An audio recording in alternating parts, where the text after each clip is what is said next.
Just one question from me.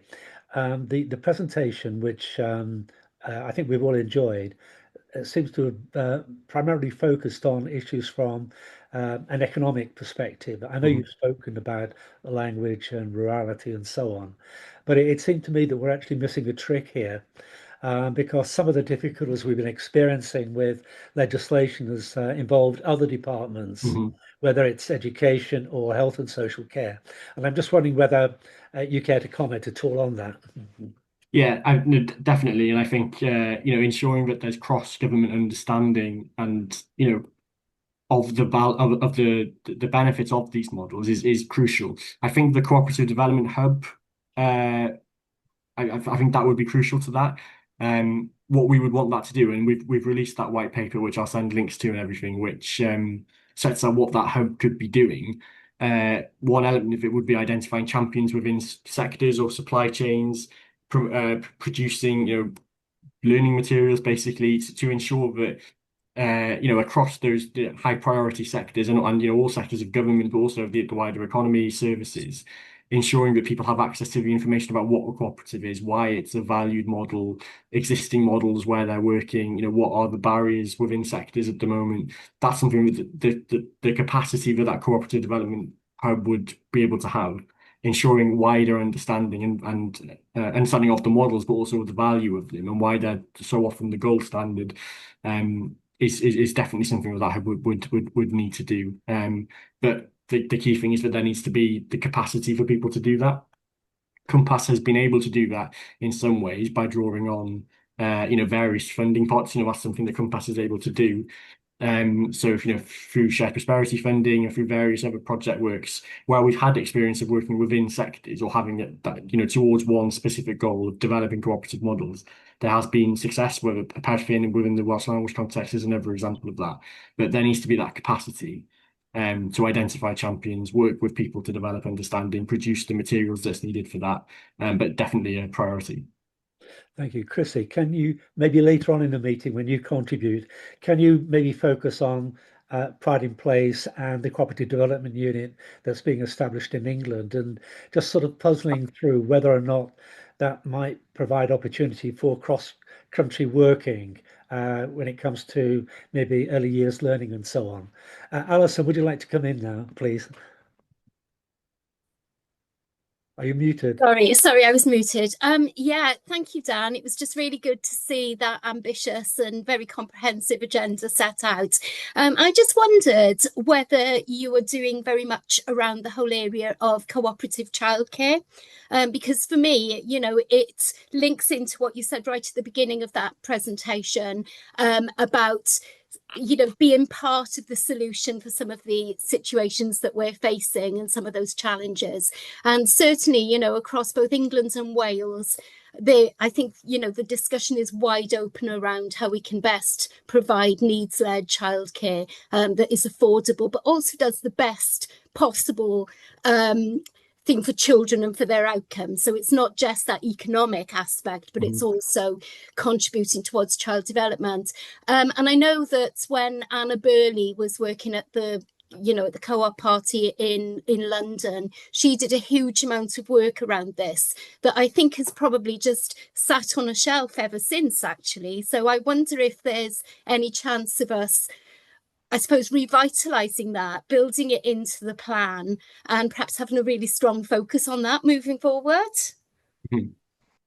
Yeah, definitely. I think obviously the context for this is, in Wales at the moment is the removing profit from the care of looked after children, decision that was made recently, which, we 100% support the intentions of and the spirit of that. Um, you know, the, the way, the some cooperative models were then excluded because of that policy, which, we didn't agree with, and we think there's huge potential for those models within that sector. Um, I think that might be an example of where there wasn't complete understanding of the different cooperative models that can exist, the value that comes from that, that they are for profit in some cases, but then how is that profit distributed? In some cases, the cooperatives themselves just weren't for profit, and you could have, rules within the cooperative models that allow that. So I think, that's an example of where there needs to be that work to, engage, really understand the different models that are available. Compass is, we're now working on, ensuring that there is going to be that strong supply of, people looking after children in Wales. And we need to make sure that if transitions are happening, to ensure that people who are currently delivering that can continue to deliver that transition is done in a really values-led way, and that the cooperative values are maintained in the sector.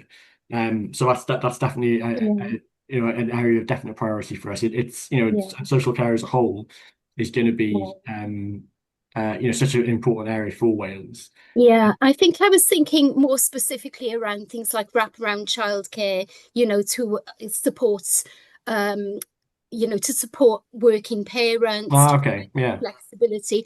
I think totally agree with you around the social care model and the need to yeah. have that focus on that, because it is a very big need at the moment. Mhm.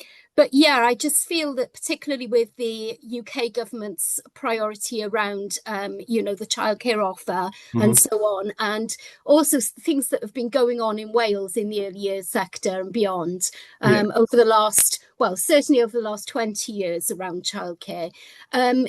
It seems to be a missing link, and I think mhm. that whole idea of community owned, community led provision has got so much to offer to Yeah, communities and to individuals in terms of building their own self efficacy and so on. yeah, So I'd just really like to see some concerted work around that, and would yeah. be more than happy, to throw some effort into that as well, Oh, if that brilliant. was something you were interested in. Yeah, so our I don't know if you've met our chief executive before, Beth Van Weber.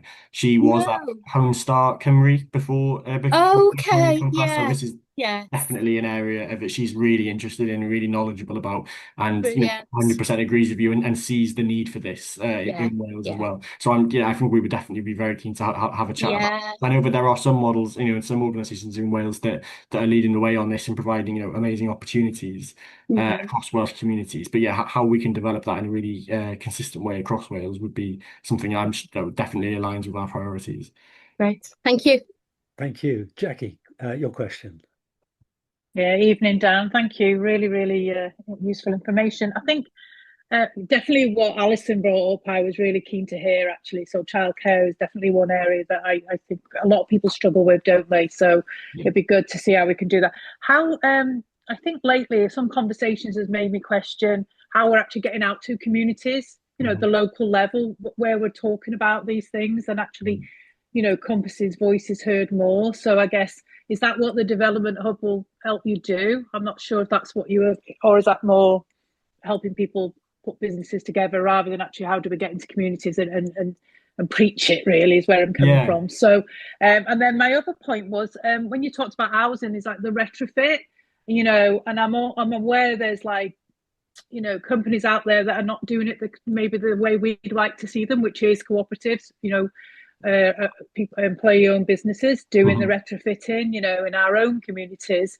So putting something back locally as well. So yeah, is that something on the radar? But mainly, yeah, when you talk about the hubs and the capacity, does that mean we're going to get more community based and having them discussions locally? So that's what Yeah. I'd like to see anyway. Thank you. Yes. So I think there's two answers to that, community bit, and communicating and promoting these models within communities.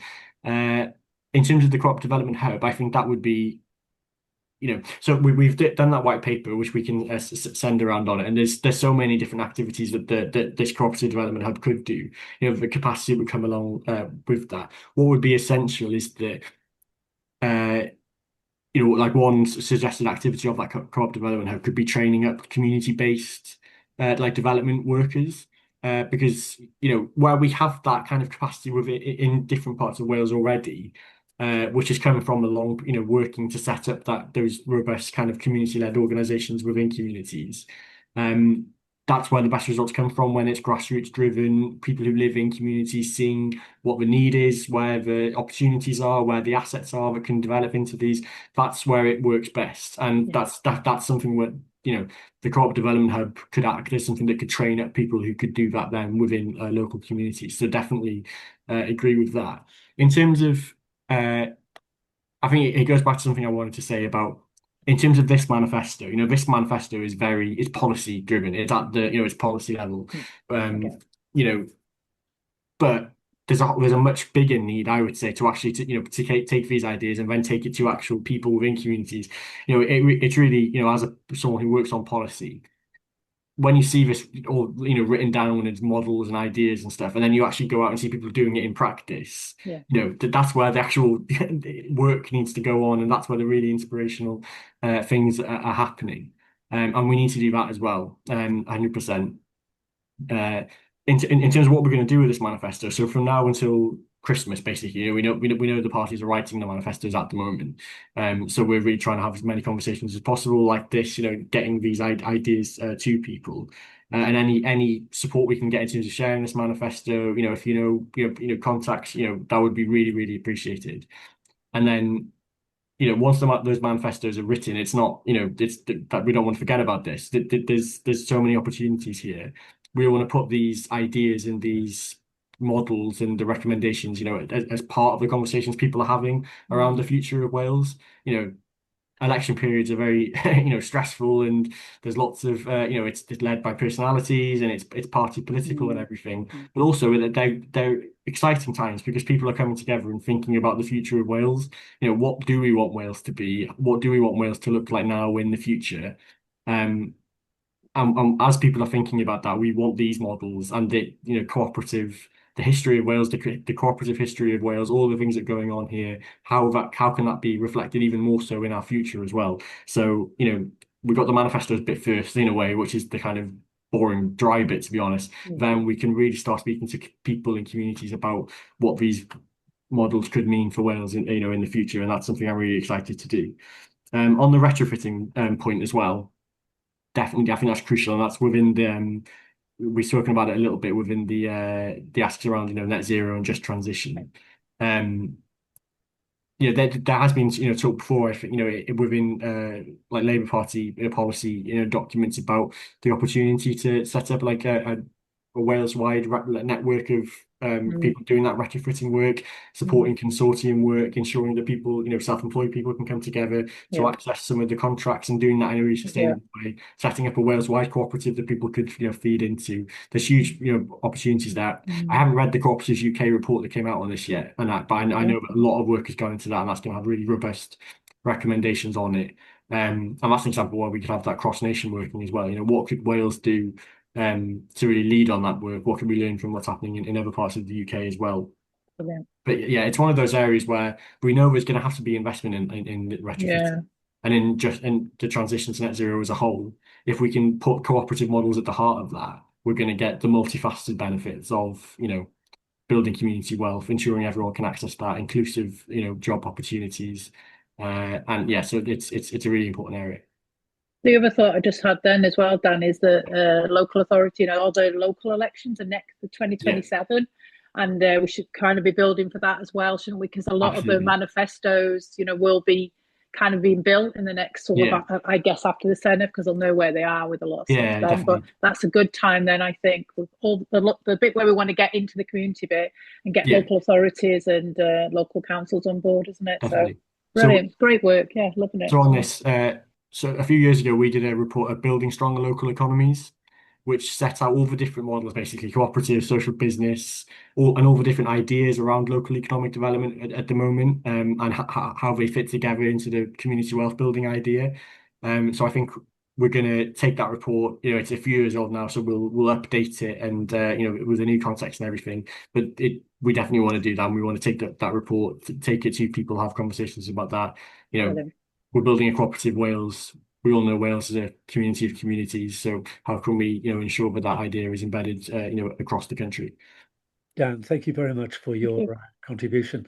And I don't think it needs me to emphasise that what's interesting about Wales is there's quite wide cross-party support for the ideas that we're actually talking about. I don't think it should be underestimated when we're talking about elections and outcomes there. So thank you very much, Dan, for turning out on a Sunday Thank you. early evening.